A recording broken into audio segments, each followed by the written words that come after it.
ZEE5 ಇರುವಾಗ ನೀವು ನಿಮ್ಮ ನೆಚ್ಚಿನ ಶೋಗಳನ್ನ ಎಂದಿಗೂ ಮಿಸ್ ಮಾಡಿಕೊಳ್ಳುವುದಿಲ್ಲ. ಅದು ಸಂಪೂರ್ಣ ಉಚಿತವಾಗಿ. ಆ ಒಡವೆಗಳನ್ನ ಏನ್ ಮಾಡಿದೆ ಅಂತ ಹೇಳು.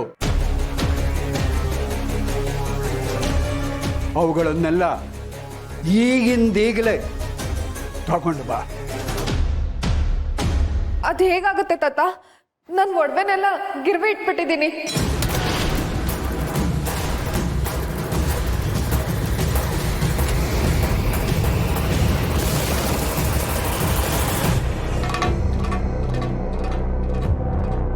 ಗಿರ್ವಿನ ಗಿರ್ವಿ ಇಟ್ಟಿದ್ರು ಸರಿ, ಮಾರಿದ್ರು ಸರಿ, ಅವುಗಳನ್ನೆಲ್ಲ ಈಗಿಂದ ಈ ಕ್ಷಣ ತರಬೇಕು. ಹೋಗು. ತಾತ, ಅದನ್ನ ಬಿಡ್ಸ್ಕೊಂಡ್ ಬರ್ಬೇಕು ಅಂದ್ರೆ 3 ಲಕ್ಷ ಕೊಡ್ಬೇಕು. ಎಲ್ಲಿಂದ ತರ್ಲಿ ಅಷ್ಟೊಂದು ದುಡ್ಡು?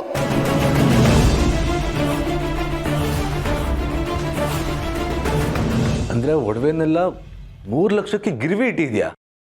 ಹೌದು. ಏನ್ ಲಕ್ಷಕ್ಕೆ ಬೆಲೆಯೇ ಇಲ್ವಾ?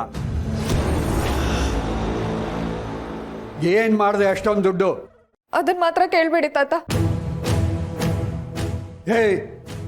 ಹೇಳ್ತೀಯೋ ಇಲ್ಲ ಕೈ ಕಾಲು ಮುರಿಲೋ? ಪ್ಲೀಸ್ ತಾತ, ನಿನ್ ಕಾಲಿಗೆ ಬೇಕಾದ್ರೂ ಬೀಳ್ತೀನಿ. ಆ ದುಡ್ಡನ್ನ ಏನ್ ಮಾಡ್ದೆ ಅಂತ ಮಾತ್ರ ಕೇಳ್ಬೇಡ. ತಾತ, ಇವಳು ಹೀಗೆ ಹೇಳಿದ್ರೆ ಬಾಯ್ ಬಿಡಲ್ಲ, ಬೇರೆ ದಾರಿನ ನೋಡ್ಬೇಕು. ಇನ್ನೇನ್ ದಾರಿ? ಪೊಲೀಸರಿಗೆ ಫೋನ್ ಮಾಡು, ಒದ್ದು ಎಳ್ಕೊಂಡು ಹೋಗ್ಲಿ. ಹೌದು ತಾತ, ಹಾಗೆ ಮಾಡ್ತೀನಿ. ಅಣ್ಣ ಪ್ಲೀಸ್ ಅದೆಲ್ಲ ಮಾಡ್ಬೇಡ. ಏನೋ ಮನ್ತಿನೋ ಕೆಲಸ ಮಾಡ್ಬಿಟ್ಟೆ. ನಾನು ನಿನ್ ತಂಗಿ ಕಣೋ, ಪ್ಲೀಸ್.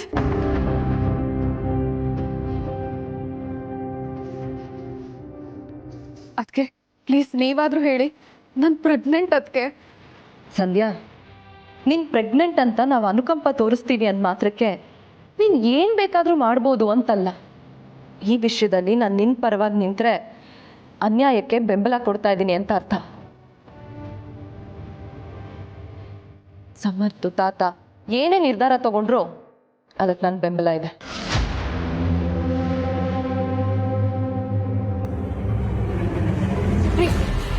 ಪ್ಲೀಸ್ ನೀವಾದ್ರೂ ಹೇಳಿ. ನಾನು ನಿನ್ನ ಗಂಡ ಅಂತ ಹೇಳ್ಕೊಳಕ್ಕೆ ನಂಗೆ ನಾಚಿಕೆ ಆಗ್ತಾ ಇದೆ. ಅವರೆಲ್ಲ ಕೇಳ್ತಾ ಇದ್ದಾರೆ ತಾನೆ, ದುಡ್ಡೇನು ಮಾಡಿದೆ ಹೇಳು? ಅದು ಒಂದು ಮಾತ್ರ ಕೇಳಬೇಡಿರಿ. ಸರಿ, ಹಾಗಾದರೆ ಇವತ್ತಿಗೆ ನನ್ನ ನಿನ್ನ ಸಂಬಂಧ ಮುಗೀತು. ಸತ್ಯ ಹೇಳಿದ್ರೆ ನಾನು ಇಲ್ಲಿರ್ತೀನಿ, ಇಲ್ಲಾಂದರೆ ಇಲ್ಲಿಂದ ನೋಡ್ತೀನಿ. ಇನ್ಯಾವತ್ತೂ ನಿನ್ನ ಮನೆಗೆ ಬರೋದು ಬೇಡ. ರೀ, ದಯವಿಟ್ಟು ನನ್ನ ಮಾತು ಕೇಳಿ, ನಿಂತ್ಕೊಳ್ಳಿ. ಸತ್ಯ ಹೇಳ್ತೀನಿ. ಆ ದುಡ್ಡನ್ನ ನಾನು ನಂದಿನಿಗೆ ಕೊಟ್ಬಿಟ್ಟೆ.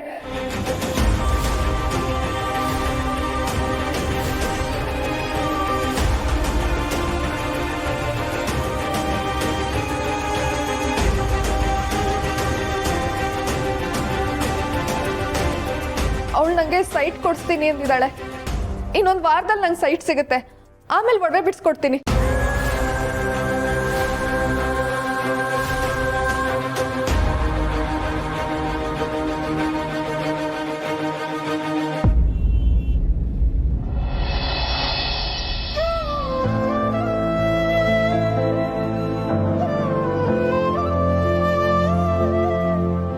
ಸೋಗ್ಲಾಡಿ,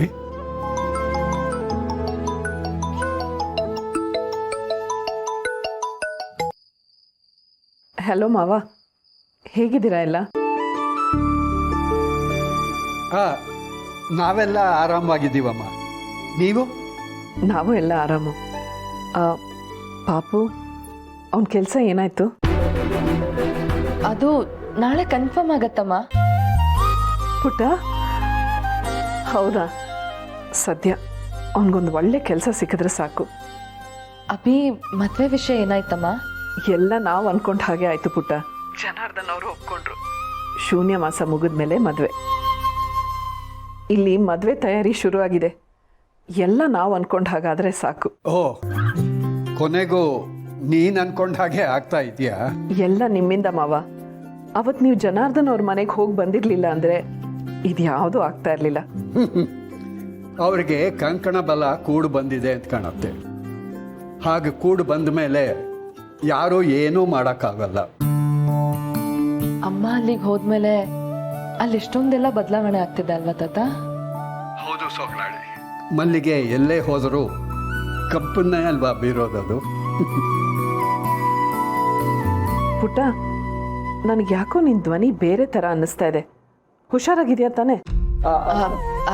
ಅಮ್ಮ ಅದು ಈರುಳ್ಳಿ ಹೆಚ್ಚುತ್ತಾ ಇದ್ದೆ, ಕಣ್ಣಲ್ಲಿ ನೀರು ತುಂಬಿಕೊಂಡಿತ್ತು, ಅದಕ್ಕೆ ವಾಯ್ಸ್ ಒಂಥರ ಕೇಳಿಸಿರ್ಬೇಕು. ಹೌದಾ? ಅದು ಸರಿ, ಸಂಧ್ಯಾ ಏನು ಮಾಡ್ತಾ ಇದ್ದಾಳೆ?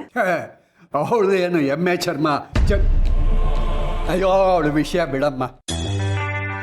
ಈಗ ನೀನೇ ಮುಂದುವರೆದು ಆ ಉತ್ತರ ಕುಮಾರನ್ನ ಮದುವೆ ಮಾಡಿಸ್ತಿದ್ದೀನಿ ಅಂತ ಗೊತ್ತಾದ ಮೇಲೆ ಆ ಉತ್ತರ ಕುಮಾರ ನಿನ್ನ ಹತ್ರ ಚೆನ್ನಾಗಿ ಮಾತಾಡ್ತಾನ ಅಥವಾ ಮೊದಲಿನ ಹಾಗೆ ಇದ್ದಾನ? ಇಲ್ಲ ಮಾವ, ಬದಲಾಗ್ತಾ ಇದ್ದಾನೆ. ಇವತ್ತು ಅವನಾಗೆ ನನಗೆ ಥ್ಯಾಂಕ್ಸ್ ಹೇಳಿಬಿಟ್ಟ. ಏನೋ ತುಳಸಿ, ಆ ಮನೆಯಲ್ಲಿ ನಿನ್ನನ್ನು ಎಲ್ಲರೂ ಒಪ್ಕೊಂಡ್ರೆ ನನಗೆ ಅದೇ ನೆಮ್ಮದಿ. ನಿಮ್ಮ ಆಶೀರ್ವಾದ ಇರೋದಕ್ಕೆ ಅದು ಸಾಧ್ಯ ಆಗತ್ತೆ ಬಿಡಿ. ಸರಿಮ್ಮ, ಒಳ್ಳೇದು.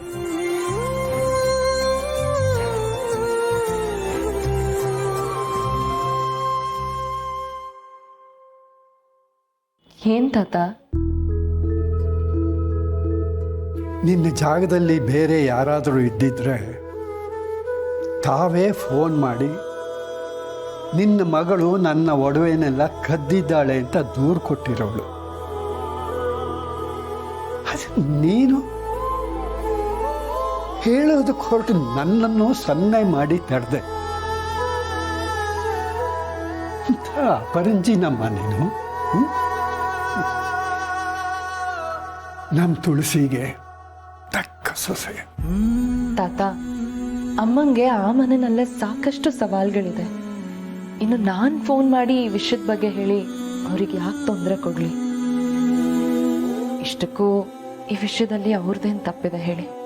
ಹೌದಮ್ಮ, ತುಳಸಿ ಅಂತ ಸಾಧ್ವಿಗೆ ಯಾಕಿಂಥ ಮಗಳು ಹುಟ್ಟಿದ್ಲು?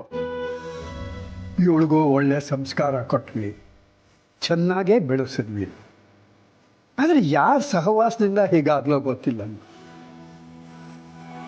ಇವಳನ್ನ ಮೊಮ್ಮಗಳು ಅಂತ ಹೇಳ್ಕೊಳ್ಳೋದಕ್ಕೇನೆ ನಾಚಿಕೆ ಆಗತ್ತೆ ನನಗೆ. ಸಮಾಧಾನ ಮಾಡ್ಕೊಳ್ಳಿ ತಾತ.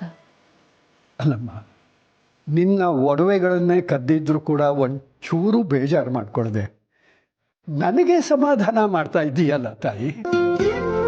ತಾತ, ನನಗೆ ನನ್ನ ಒಡವೆಗಳು ಹೋಯ್ತಲ್ಲ ಅಂತ ಸ್ವಲ್ಪನೂ ಬೇಜಾರಿಲ್ಲ. ಯಾಕಂದ್ರೆ ನಂಗೆ ಯಾವತ್ತೂ ಈ ಒಡವೆಗಳ ಮೇಲೆಲ್ಲ ವ್ಯಾಮೋಹನೇ ಇಲ್ಲ ತಾತ. ಅದಿದ್ದಿದ್ರೆ ನನ್ನ ಗಂಡ ಸ್ವಾಭಿಮಾನದಿಂದ ಬದುಕ್ಬೋದಾಗಿತ್ತಲ್ಲ ಅಂತ ಅನ್ಕೊಂಡೆ. ಆದ್ರೆ ಅದಾಗ್ಲಿಲ್ವಲ್ಲ, ಅದಕ್ಕೆ ಸ್ವಲ್ಪ ನೋವಾಗ್ತಿದೆ ಅಷ್ಟೆ. ಏನೋ ದಾರಿ ಹುಡ್ಕೋಣ, ನೀನು ನೊಂದ್ಕೋಬೇಡ.